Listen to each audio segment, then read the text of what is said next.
your ideal date? Oh boy. I think my ideal date would definitely be a woman. What is this? Episode 7?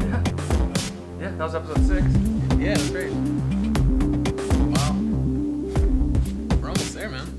Yeah, to the end of the beginning. This is still the beginning. You guys kick it off. I'm gonna go use the bathroom. Sounds good. Yeah, well, can we sing what we're talking about today? We're talking about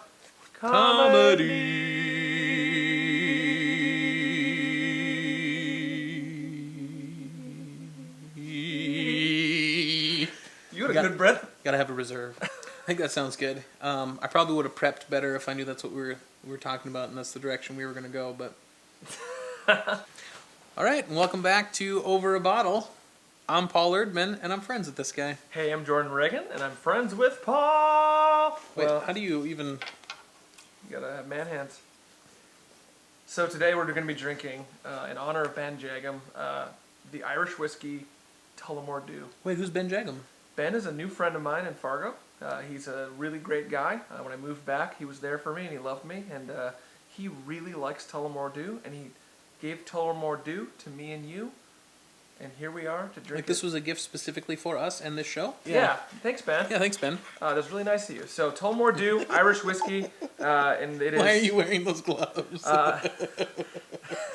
So, my furnace went out in my house, so we're sitting in about a 30-degree house right now. Paul looks like he's not cold, and I guess he's not, but he should be. I feel fine. But this is Tullamore Dew. It's very, very tasty, and it is...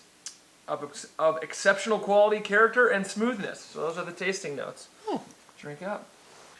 I can... Holy mackerel. Gus. Just say. Okay. He almost knocked the camera over. Yeah, he was so excited to see you. Andrew must be pooping, because he's been in the bathroom for a while. Also, welcome. Hi, it's good to see you. It's so exciting.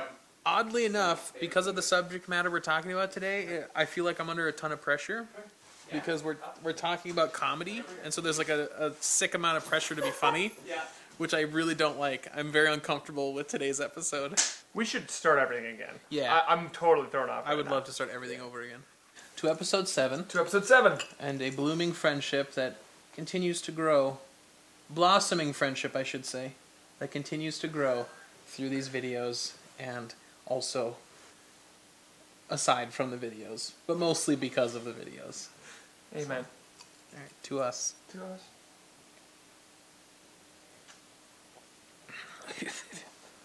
That's good. Think about Adam Sandler. Think about Chris Farley. Think about Will Ferrell. Have any of these people ever really changed the joke that they make in movies or in stand-up? What do you think? I don't know. I guess that would be... Well, I think people evolve, but probably the core of it is always... I mean, they find their shtick. And Adam Sandler is just... You know, like... Yeah, right. Yeah, I'm trying to think. And then Will Ferrell is just... His whole thing is like... he like pans to him, and then he just like says something crazy, and then it's like really animated. Chris Farley just jumps and falls on things. He does cartwheels. Fat guys doing cartwheels gets me every time. Yeah, fat guys doing cartwheels. Jack Black does them too. I love it. Jack Black he's the same character in every movie. Rock, you know, like sure, yeah. The whole Tenacious D thing. Yeah, he's just Tenacious D in every movie. With karate, I'll kick your ass. Yeah, Wonder Boy. I think any comedian that demonstrates to me that he can do more than just the joke that he's known for, that tends to make them rise to the top, right? Like cream of the crop. As a feminist, what you meant to say is he or she. Yeah, he or she. I don't know too many female comedians. I think of Paula Poundstone.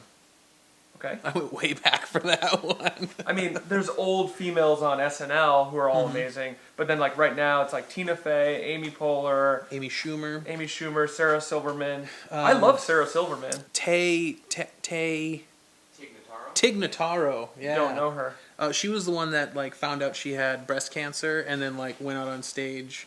Like she got the phone call, and went out on stage like a half hour later and was like, "Well, I have cancer," and everyone's like, "Ha!" And she's like, "Yeah, no, seriously, I just got off the phone with my doctor. I have cancer." Right. And she riffs on it for like an hour, and it's amazing. Will Ferrell defined comedy for me. When I was 15, 16, and Old School came out, and Anchorman, I thought those were the most amazing, funny movies ever. And then he came out with the skating movie, Blades of Glory, and then he had the racing movie, Talladega Nights. and like they just kept being the same movie. Mm-hmm. And by the time Anchorman 2 came out a couple of years ago or whatever, it was like, this is great, but I've already seen this movie. I can think of comedians that are sort of the next generation, like Louis C.K., but he's finding the taboo topics now, and he's totally just jumping on them and saying, I'm going to make this totally lighthearted, I'm going to treat this way too lightly, and you're all going to gasp because of my light treatment of this matter. As soon as he shoots his 1 hour special, Yeah. he gets rid of his entire set list and starts fresh and tours again, and then he caps every year with another 1 hour either HBO or Netflix Right. special. Yeah. But like he walked that road, but he didn't pave it. Okay. I mean, that was paved by Richard Pryor, Sam Kinison, and Bill Hicks. Bill Hicks and, oh gosh, who's the guy? George Carlin? Carlin. George Yeah, Carlin. you know exactly what I was thinking about. Absolutely, yeah. So I mean, like, he is today's version of those comedians because they're gone. And the only thing that's different is, to my knowledge, Louis C.K. doesn't abuse drugs because the rest of them did pretty habitually. Right. Which is so sad. I mean, we're laughing about that. It's super sad. But We're laughing because it seems like it could be a common thread through Yeah, comedians. in our last episode, we talked about this. Right. You come to comedy through pain some of the time. Yeah. Most of the time. So the road was paved by those guys. Paved by those comedians, and now Louis C.K. walks that road. And really, no, here it is. He is the new construction worker paving the road for the rest of the comedians coming through. That's because fair, he is yeah. doing stuff that's cutting edge. Yeah. He's on that cutting edge. Right. He's on that crew. He's not the guy holding the sign saying, stop, there's work ahead. Because those are other comedians that are like getting close to his level Right. of like being in your face. But he's the actual guy up there just digging the Right. gall darnets and In the pouring trenches, yeah, pouring yeah. the gall darnets. And well, stand-up has changed in the past 15 years. How so? Because in like the 80s and 90s, you could work material for like like 2 years, just work Right. get to your 1 hour set. Right. And then once you have that, Right. you didn't have like a DVD or anything, then you just toured that set Right. for the next 5 years, Right. you know? And you're still hitting people in all these new towns with this new, fresh material new to them. Right. But now with so many 1 hour specials and half hour specials coming out all the time, like if Louis C.K. were to put out a video and everybody watched it, and then his fans came to watch him perform live, and then he did those same jokes, they would feel cheated. Jim Gaffigan does the most family-friendly humor ever, and it's still like incredibly hilarious. Where Louis C.K. is completely blue in every way. Yeah. Jim Gaffigan's the exact opposite. So those two would probably be my favorite comedians right now. Do you have a favorite comedian? My favorite right now would be, it's a tie between two people, and it would be Zach Galifianakis and then T.J. Miller. He talked about how he had like a seizure and almost died, and Wow. made that funny. And Mitch Hedberg, who's passed away. I of love course. Mitch Hedberg. But I love Mitch Hedberg too, and I figured you. Did you see my Facebook post? Yes. Where I put up Yeah, a bunch yeah, of yeah. memes of his quotes? Oh When I was a boy, I laid in my twin-sized bed and wondered where my brother was. That's probably good enough. I'm sorry. Yeah, Paul, just it is. So it looks like I tapped into Paul's secret love. Yeah. Mitch Hedberg, which I also love. I find that a duck's opinion of me is largely influenced Oh, by fine. whether or not I have bread. Yeah. Do you take offense to comedians? Sometimes I'm offended by how terrible it is, Sure. and that you would like put that out for me to watch. Like that offends me. Sure. But no, I've never been watching something and been like, oh, that's too far, Right. because it's not me saying it. Paul, stop touching your face. I can't help it. So, what about like comedy in What about comedy in general?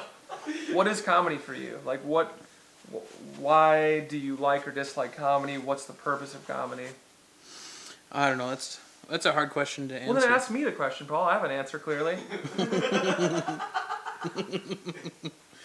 No. Yes. Sorry. Great video, Paul. What's comedy? What is comedy?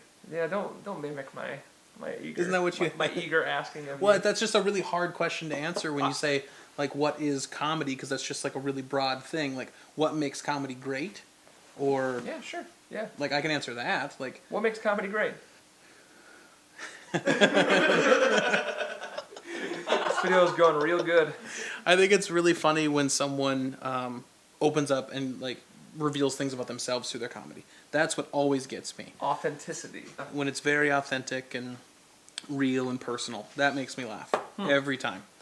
It doesn't matter even if I can't relate to what they're talking about. Like through their story, I can be like, oh, I can see why that would be awkward and weird for you, and Sure. I'm sorry that you deal with those issues. Sure. Yeah. Like I've never had cancer, but Yeah. when Tig did that whole special, I was like, wow, that's crazy. Yeah. Like, Yeah.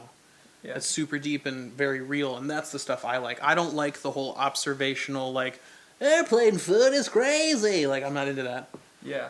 Yeah. And that's the Aziz Ansari on like modern dating, but Jim Gaffigan does a really good job talking about being a dad of 4 kids. And that's something I can relate to. And, Right. I mean, and Yeah. he always brings it to a personal place. Like, Oh, yeah. I was with my kids at the beach. Here's what I think comedy does. Mm-hmm. I think comedy is a place that, even if you think about comedy going like hundreds and hundreds of years, like you have like royal courts, you have like a jester of some kind, and he either sings a song or does some sort of dramatic performance that in some way is a cultural critique. And I think that's why Louis C.K. is so interesting to me right now. Yeah, because he's on the cutting edge of what's appropriate and what's inappropriate for the general masses. Because Yeah. no matter what, you're going to find a group of people that'll be offended by anything that you say. Right. It goes down from a small group up to just like up to 49%. But as long as you're hitting that 51, I think you're in the safe zone. He uses the N-word in his act, He does. right? Yep. But Kramer from Seinfeld, Yes, I saw that clip. Yep. He Called can't- somebody in the audience. Yeah, he an can't. N-word. Right, and he can't perform anymore. Like people Yeah. just boo him. Jerry Seinfeld said, "There's only 2 comedians working today that can get away with saying the N-word, and that's Chris Rock and Louis C.K." Right. Louis C.K. did an SNL monologue where he talked about pedophilia. What he did is he took a subject that's horrible. It seems obvious to me that pedophilia is horrible.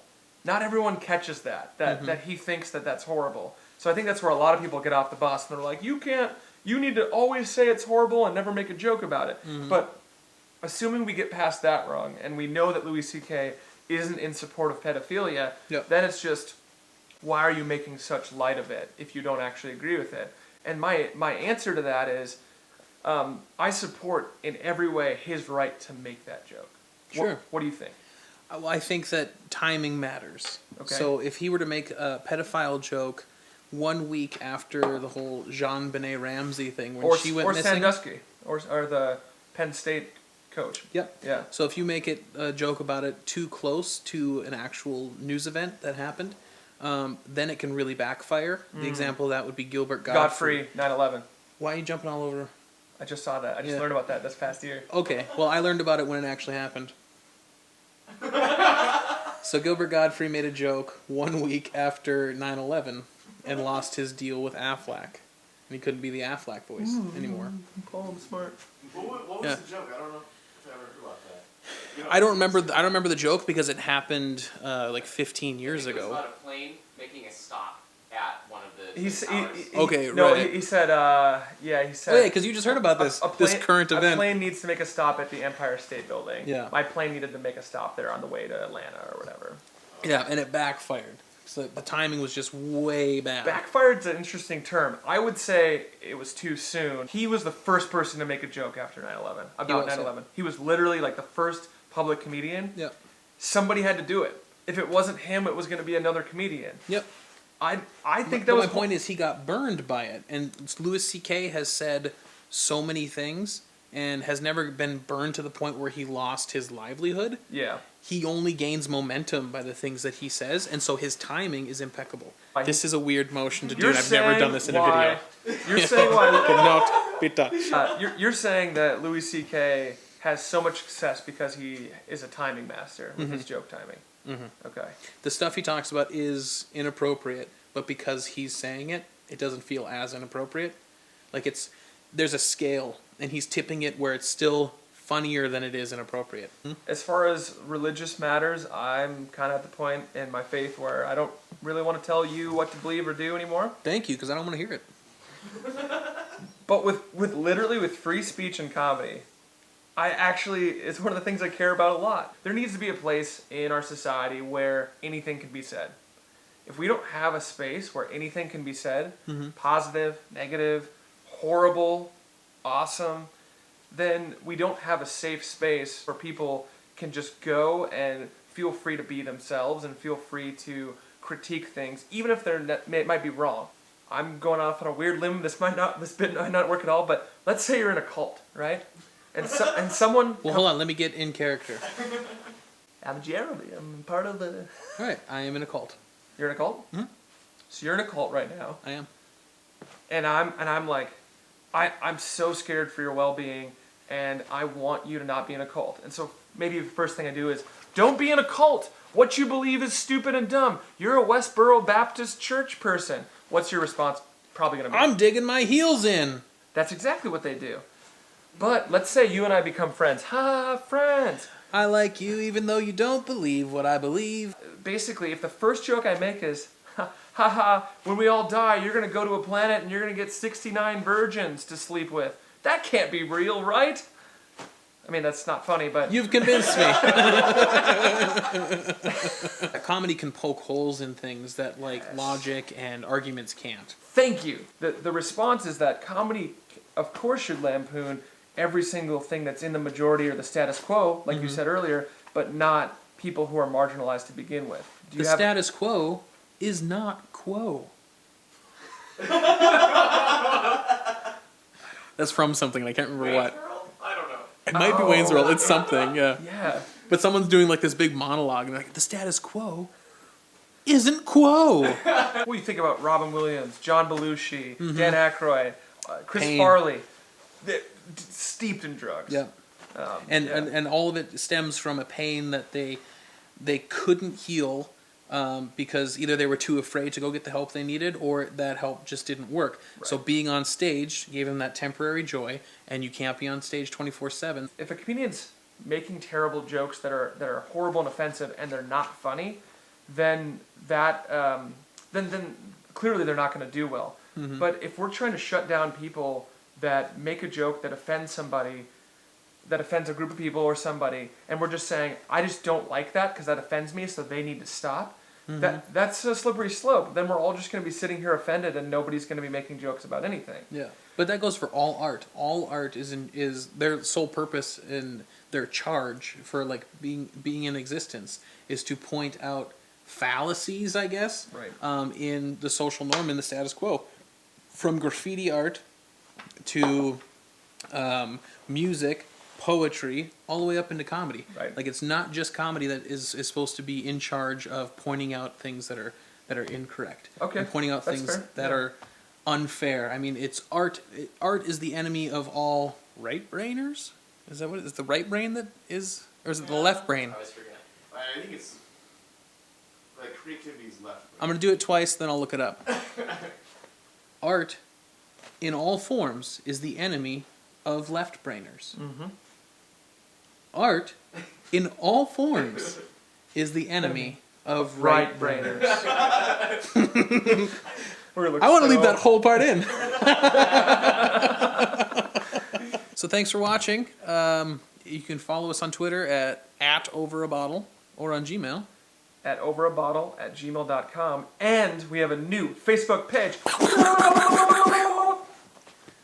You're an entertainer. Yeah, I'm an entertainer.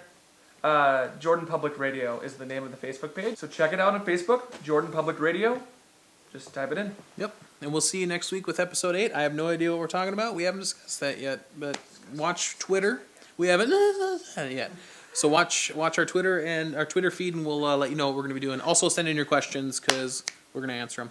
And I think episode 9 maybe should be a Q&A. That'd be fun. Heck yes. Because we didn't finish the Where Have You Been, so just do a full-on Q&A. I love you. I love you too. Episode 7. Good job. Peace out, brother.